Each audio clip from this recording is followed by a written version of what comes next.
Good morning, student. Today we will start chapter 3rd, subject science, standard 4. I hope all of you are excited to learn chapter 3rd, A Day with Nandu. So let's start our chapter A Day with Nandu. Nandu का दिन, A Day with Nandu. Nandu एक क्या था? छोटा सा baby elephant था. तो let us start our chapter. Start then. Nandu is a baby elephant. Nandu क्या था? एक छोटा सा एलिफेंट था. बेबी एलिफेंट कौन था? नंदू एक छोटा सा एलिफेंट था. ही वॉज स्लीपिंग, वो सो रहा था. ही वोक अप सडनली, वो अचानक उठा. वो वोक अप सडनली मीन्स वो अचानक उठा. वो क्या कर रहा था? सो रहा था और वो अचानक उठा. वेयर वॉज ही, कहाँ है वो? उसने ऐसा सोचा. ही वॉज नॉट श्योर, वो श्योर नहीं था कि वो कहाँ पे है. He was not sure. It seem to him that he was surrounding by the forest. उसने देखा कि वो जंगलों से क्या है? घिरा हुआ है. A big grey tree trunk. और बिग ग्रे ट्री मतलब गहरे भूरे रंग की जो तनी होती है, बड़ी बड़ी तनी जो होती है, वो लगा कि उसे वो बड़े बड़े गहरे भूरे रंग की तने, पेड़ों की तने से वो घिरा हुआ है. लेकिन बट ही वॉज नर्वस. वो क्या हो गया? नर्वस हो गया, वो डर गया. ओह मदर वॉज देयर ओनली. पर उसने देखा कि उसकी जो माँ थी वो उसके पास थी. Only the grey forest that he had imagine he was in.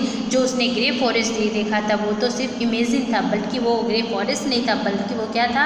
Was actually the legs and trunk. वो क्या थे? पैर और ट्रंक, हाथी के सूंड थे, जो उसके फैमिली मेम्बर, जो उसके परिवार के सदस्य के थे. नेक्स्ट, नंदू नानी is the oldest is the heart of elephant. Nandu की नानी जो थी वो बहुत ही ओल्ड थी, बहुत ही बूढ़ी थी. किसकी? नंदू की नानी क्या थी? ओल्ड थी. Heart of elephant. Heart of elephant मतलब होता है हाथियों का जो झुंड होता है, हाथियों का जो समूह होता है, उसमें सबसे ओल्ड कौन थी? नंदू की नानी. At noon she trumpet a lot around. दोपहर का समय था. सी ट्रम अलाउड. उसकी नानी ने क्या किया? चिल्लाया, दहाड़ा, बोला, तेज आवाज़ में बोला. एंड स्टार्ट साउंड एंड चिल्लाया एंड स्टार्ट मूविंग, और चलना शुरू कर दिया. टूवर्ड्स द जंगल, जंगल की ओर चलना शुरू कर दिया. और द अदर फीमेल एलिफेंट, और जितने भी फीमेल एलिफेंट थे, वो हर्ट के जो समूह के जितने भी फीमेल एलिफेंट थे, वो क्या किए? उसके पीछे पीछे स्टार्ट कर दिए फॉलोइंग, और उसको फॉलो करना स्टार्ट कर दिए. Nandu also went with them. Nandu भी उसके पीछे पीछे चलने लगा. Next, the herd reached in jungle. जो हर्ट जो था वो जंगल पहुंच गया. हर्ट कहाँ पे पहुंच गया? वो जंगल के अंदर पहुंच गया. कौन? हर्ट मीन्स आपको जैसे मैंने बताया था, हाथियों का समूह, हाथियों का झुंड. All female elephant went to different place. जितने भी फीमेल एलिफेंट्स थे वो क्या किए? कहाँ गए? डिफरेंट प्लेस, अभी अलग अलग जगहों पर चले गए. एंड स्टार्ट ईटिंग, और खाना खाने शुरू कर दिया. ट्विंग्स एंड लीफ. क्या खाते हैं वो? ट्विंग्स, छोटी छोटी तने, छोटी छोटी लकड़ियाँ, जो पौधों की जो छोटी छोटी तने होती है वो खाते हैं. एंड लीव्स, पत्तियाँ खाते हैं. डिफरेंट ट्री, और बहुत सारे के ट्री ऐसे जो वो खाते हैं. आफ्टर ईटिंग खाना खाने के बाद they move towards the river. वो रिवर की ओर तरफ जाने लगे. टूवर्ड्स द रिवर, वो रिवर की तरफ जाने लगे. The baby elephant enjoy playing in water. जो बेबी एलिफेंट होता है, जो छोटे एलिफेंट होते हैं, वो क्या करते हैं? इंजॉय करते हैं. किसमें? वाटर में. Nandu mother lay down in the water and mud. Nandu की जो माँ थी वो क्या करने लगी? अपने शरीर पे वाटर एंड मड, कीचड़ और पानी डालने लगी. जैसा कि आप लोगों देखो इस पिक्चर में दिखाया गया, ये एक पिक्चर है, उसमें दिखाया गया सारे एलिफेंट कहाँ पे जाने लगे? नदी के किनारे जाने लगे. नेक्स्ट हम देखेंगे, do you know that an adult elephant can eat more than 100 kilograms of leaves. क्या आप जानते हो कि एक अडल्ट एलिफेंट कितने किलोग्राम्स लीव्स खाते हैं? 100 किलोग्राम्स. कितने kilogram? 100 kilograms. ड्यूइंग on a day, एक दिन में. ड्यूइंग ऑन अ वन डे, एक दिन में. Elephant do not rest very much. Elephant जो होते हैं वो ज़्यादा रेस्ट नहीं करते हैं. They sleep only 2 and 4 hours in a day. वो सिर्फ कितने करते? 2 से 4 घंटे ही सोते हैं. Elephants love to play with mud and water. Elephant जो होते हैं उसको मिट्टी में खेलना और पानी में खेलना अच्छा लगता है. The mud keeps their skin cool. जो मड होते हैं उसको क्या करते हैं? उसकी स्किन को क्या होता है? उसकी त्वचा को ठंडा रखते हैं. Their big ears also work like fan. उसके जो कान होते हैं, आपने एलिफेंट के कान तो देखे होंगे, वो किस तरह से होते हैं? पंखे की तरह होते हैं.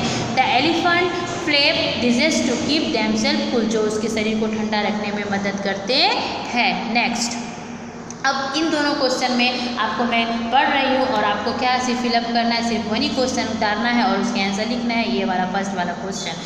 Nandu is only 3 months old. Nandu जो था वो 3 महीने का था. But he weight 200 kilogram. पर उसका वेट कितना था? 200 kilogram. What is your wait?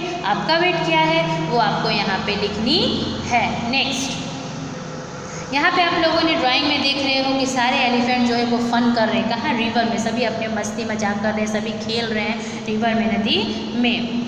Nandu saw his brother and sister pulling on another tails. Nandu जो है वो देख रहा है कि उसके भाई और बहन एक दूसरे के क्या कर रहे हैं? पूंछ खींच रहे हैं। Pulling on the another tails, एक दूसरे के पूंछ खींच रहे हैं। He thought I better not near them. ये अच्छा है कि मैं उसके नज़दीक ना जाऊँ, मैं उसके पास नहीं जाता हूँ। अगर ये मैं जाता हूँ तो वो मुझे गिरा देंगे क्योंकि मैं बहुत ही छोटा हूँ। What if them fall on me, वो मुझे गिरा देंगे। आई एम स्टिल स्मॉल, क्योंकि मैं बहुत छोटा हूँ। He quietly went and stood her near his mother, वो चुपचाप अपनी माँ के पास जाके खड़ा हो जाता है। कौन? Nandu. Mother gently push Nandu towards the water, mother जो है वो पुश करती है नंदू को, मतलब धक्का देती है कि तुम जाओ अपने भाई बहनों के साथ खेलो।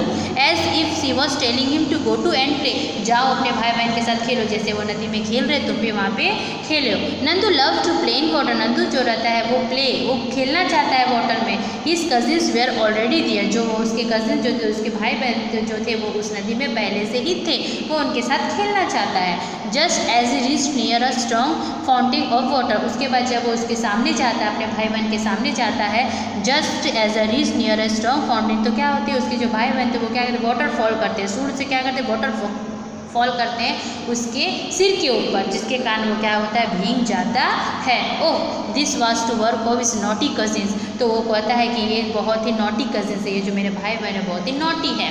Nandu join them in the game, उसके बाद नंदू भी उसके साथ वो गेम ज्वाइन कर लेता है, वो खेलने लगता है। Next, before sunset the heard started back toward the jungle, जब सूर्य ढलने लगता है, सूर्य अस्त होने लगता है, तो सभी अपने जंगल की तरफ जाने लगते हैं। सभी जो हाथियों का झुंड होता है वो जंगल की ओर जाने लगते हैं। Bye them Nandu was very tired, लेकिन नंदू जो रहता है वो बहुत ही थका हुआ रहता है। टायर्ड मीन्स होता है वो नंदू बहुत ही थका रहता है। He still himself between his mother, वो अपनी माँ के पास जाता है और फ्रंट और लेग और उसे लेग के बीच में सो जाता है और अपनी माँ का दूध पी के क्या करता है? वो फील एस्लीप, मतलब वो सो जाता है। नेक्स्ट हम देखेंगे you have read about Nandu and the elephant heard, आपने नंदू के बारे में पढ़ा और एलिफेंट हर्ड के बारे में मैंने बताया है कि हाथियों का जो झुंड होता है, हाथियों का जो समूह होता है, अ हर्ड में हैव 10 to 12 फीमेल, उसमें फीमेल्स कितने होते हैं? 10 से 12, एंड यंग वंस, और यंग्स भी होते हैं, उसके बच्चे भी होते हैं। द ओल्डेस्ट फीमेल्स, जो सबसे बूढ़े होते हैं, जो सबसे ओल्ड होते हैं, इज़ द लीडर, वो क्या होते हैं? लीडर होते हैं, सबसे मुख्य होते हैं। इन द हर्ड, उस समूह का सबसे जो बड़े होते हैं। और मेल एलिफेंट, जो मेल एलिफेंट होते हैं वो कितने होते हैं? The herd till they are 14 to 15 वो ईयर्स ओल्ड होते हैं, जो मेल एलिफेंट होते हैं। Then they leaves their herd and move around alone, जब वो 14 से 15 ईयर के बाद वो क्या करते हैं? वो अकेले घूम सकते हैं। Nandu will also have his herd when is that much old. Next आपको यहाँ पे like elephant some other animal also live together on group, क्या आप लोगों ने देखा है कि कोई भी एनिमल है जो क्या करते ग्रुप में घूमते हैं? दिस ग्रुप ऑफ एनिमल और कॉल्ड हर्ड, इस एनिमल के ग्रुप को क्या इस एनिमल के ग्रुप को क्या बोलेंगे? हर्ड बोलेंगे। Animal is heard usually move around together searching of food, animal जो होते हैं वो मूव अराउंड सर्चिंग फूड के लिए एक झुंड में बना के घूमते हैं।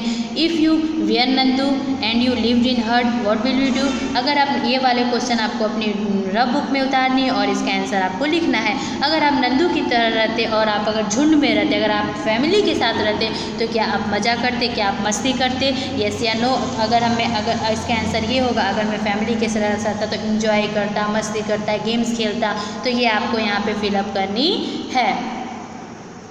नेक्स्ट है in the elephant herd the oldest female elephant decide everything who take decision in your family, जैसे कि एलिफेंट के जो झुंड में रहता है वो जो सबसे फीमेल एलिफेंट होता है, जो सबसे बूढ़े होते हैं, वो डिसाइड करते हैं कि वो कहाँ जाएगा। उसी तरह आपकी फैमिली में कौन डिसाइड करता है कि आपकी फैमिली कहाँ जाएगी, कहीं नहीं जाएगी, या फिर सारी चीज़ों को कौन डिसाइड करता है आपके फैमिली मेम्बर्स में, वो आपको इसमें फिलअप करना है, वो आपको इस बॉक्स में फिलअप करना है। Next, Nandu did think he liked to do if could spend whole day with your friend what will think would you do, इसमें आपको करना है कि नंदू अपने फ्रेंड के साथ होता है तो वो क्या पसंद करता है। उसी तरह जब आप अपने फ्रेंड के साथ रहते हो तो आप क्या पसंद करते हो? गाना, खेलना, प्ले करना, गेम्स खेलना, तो ये आपको यहाँ पे फिलअप करनी है, ये आपको यहाँ पे क्या करनी? फिलअप करनी है, ये आपको यहाँ पे फिलअप करनी है। नेक्स्ट,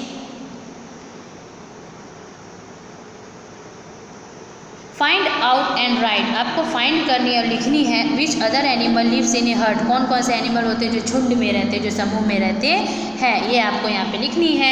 उसके बाद है यहाँ पे do you also live in a group, क्या आप ग्रुप में रहना पसंद करते हैं? Do you like or live together like that, why would you like or not like live in a group, अगर आप नहीं रहना पसंद करते तो वो भी लिखना है। तो यहाँ पे लिखना वाई आई वुड लाइक, क्या हम पसंद करते हैं, आप पसंद करते हैं सबके साथ रहना, तो क्यों? Why I would not like, क्यों आप सबके साथ रहना पसंद नहीं करते? तो इसका आपका आंसर इस तरह से लिख सकते हो, मैं इसलिए सबके साथ रहना पसंद करती हूँ कि सबके साथ खेलने को मिलता है, खाने को मिलता है, सबके साथ एंजॉय करने को मिलता है, सब केयर करते हैं। और अकेले रहने से क्या होता है, हमें किसी की केयरनेस, हमें किसी की केयर नहीं मिल पाती है। Next, which animal did you read on right their name, अगर कोई एनिमल जो है वो रीड मीन्स होता है आपका, अगर एनिमल्स आप लोगों ने देखा है यहाँ पे, तो कौन सा ऐसा एनिमल है जो आप जिसके पे आपने सवारी की है, which animal did you ride on, उसके नेम्स आपको लिखने हैं। If you made of read on the elephant who would you feel, अगर आपने एलिफेंट पे रीड किया है, अगर आपने एलिफेंट पे सवारी की है तो आपको कैसा फील हुआ है वो आपको यहाँ पे फिलअप करनी है। नेक्स्ट, यहाँ पे जो आप लोग को दिखाया गया थिंक एंड राइट, यहाँ पे आपको देखना है और सोचना है। Why does the egret sit on the buffalo, ये जो ईग्रेट है, ये जो ईग्रेट बैठा हुआ है, ये जो ईग्रेट आपको दिख रहा है यहाँ पे, जो ईग्रेट है आपको जो यहाँ पे दिख रहा है इस वाले ड्राइंग में, ईग्रेट जो आपको दिख रहा है वो बफेलो के ऊपर बैठती है, पर क्यों? वो बफेलो के ऊपर क्यों बैठी है वो आपको यहाँ पे लिखना है, क्योंकि जितने भी बफेलो में इंसेक्ट होते हैं वो क्या करती है, ईग्रेट खाती है, तो आपको यहाँ पे लिखना है वो। Have you seen any animal reading on other animal, right it's name, अगर आप लोगों ने किसी पर राइडिंग की है तो उस पर आपको यहाँ पे नेम लिखनी है।